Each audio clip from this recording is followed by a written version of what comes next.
I'm back. Did you miss me? Today I am bringing you some excellent news in regards to YouTube making some changes to how revenue is handled when one party claims the video of another party on YouTube using the Content ID system. I'm going to go into detail on that today, and if you've been wondering where I've been, I'm going to tell you where I've been and where I'm going to be in the coming weeks. Boo-boo-ba-doo. First, I wanted to thank Mick, who did an interview with me on the website Onions and Dimes. You could check out the link in the description below. You will learn more about me than you ever wanted to know and all of my thoughts on YouTube, including YouTube abuse and how to fix it, which is what we are talking about today. This is some of the most exciting news about copyright that we have seen in a long time in terms of how YouTube decides to handle it and what they are doing to protect their creators. So, I took a look at Susan's Twitter. She is the CEO of YouTube, and she posted this glorious tweet. Keep an eye on YouTube creators for an announcement about Content ID in the next hour. Make YouTube great again. We're listening. So for those of you who aren't familiar, there were two trending hashtags not too long ago. One was Make YouTube Great Again. The other one was Where's the Fair Use? But Make YouTube Great Again caught the eye of Susan. So taking a look at YouTube creators, we find this wonderful announcement. Creators, today we're announcing an improvement to Content ID. Find out more here. The links to all of this will be in the description below in case you want to read it for yourself. The way Content ID currently works right now is that if a company claims a video by a YouTuber, so let's say a music company claims a video made by a YouTuber who's using some of that music company's music, that YouTuber does not earn ad revenue during that time and it goes directly to that company. Now, if the YouTuber catches that claim and disputes it,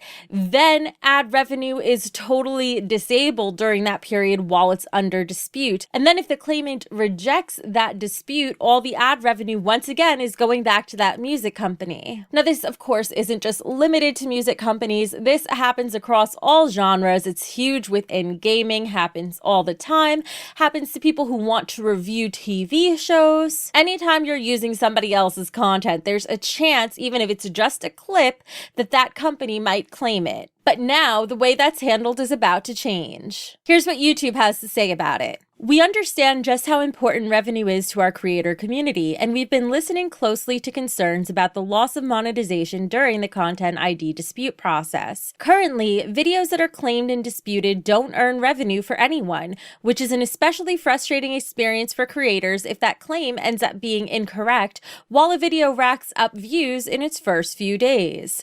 Today, we're announcing a major step to help fix that frustrating experience.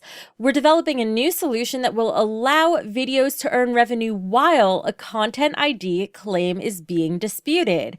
Here's how it'll work. When both a creator and someone making a claim choose to monetize a video, we will continue to run ads on that video and hold the resulting revenue separately. In other words, they'll be holding it in escrow, which was my suggestion and the suggestions that others such as Doug from Channel Awesome have made as well. Once the Content ID claim or dispute is resolved, we'll pay out that revenue to the appropriate party. Now, this system is going to be rolled out over the next few months, but here is what it's going to look like. As soon as you upload the video on YouTube, then monetization will start. Step 2, the claim is placed, which means said music company, like I used in my example earlier, will claim the revenue, and the revenue will start to go to that company unless it is disputed, in which case it's held in escrow or this little jar that you see on screen, which is a great way to think of it. No one gets to dip their hands in that cookie jar until the dispute is settled. And that is step 3, which is that the money stays in the jar until the claim has been decided. And then step 4 is once the dispute is settled, then the money is appropriated to the party it belongs to. This way, ad revenue gets to be made during the entire dispute process. I think this is an excellent start towards addressing the problems that have been plaguing the Content ID system. And if you're interested in hearing more about how the Content ID system can be abused and how I think it could be solved, you can check out the video that I'll link above and in the description below. So now let's take a look at the bigger picture and some other things that are going on in the copyright world.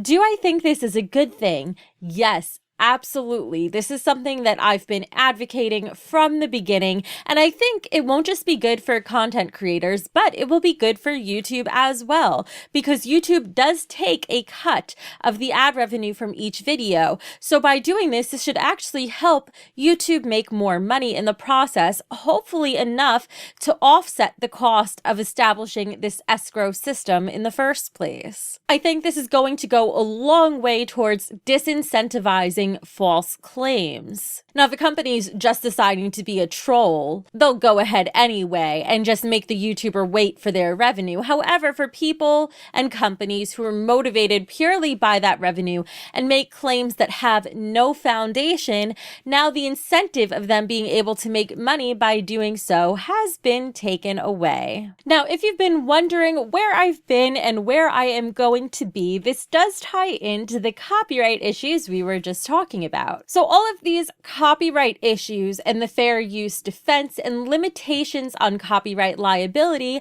are covered under the Copyright Act of 1976, which is 17 U.S. Code Section 512.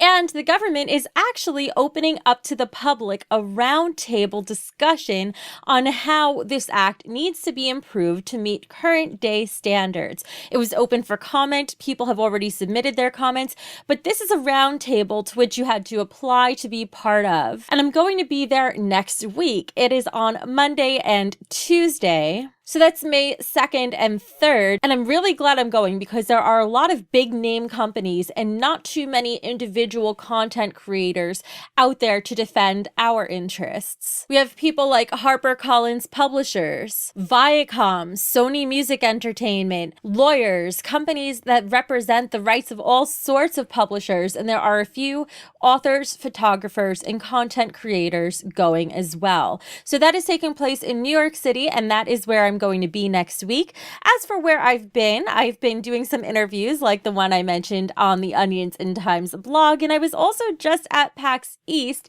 And if you're interested in seeing what my experience was like there, I'm going to be posting a video within the next day or two on my gaming channel. I got to speak on panels with Polaris, and it was just such a fun experience. I couldn't have had more fun if I tried. If you liked this video and found it informative, go ahead and hit that like button so that you can share it and help other people understand what's going on with the new changes to copyright claims on YouTube. And don't forget to subscribe for more interesting stories that are worth a second look.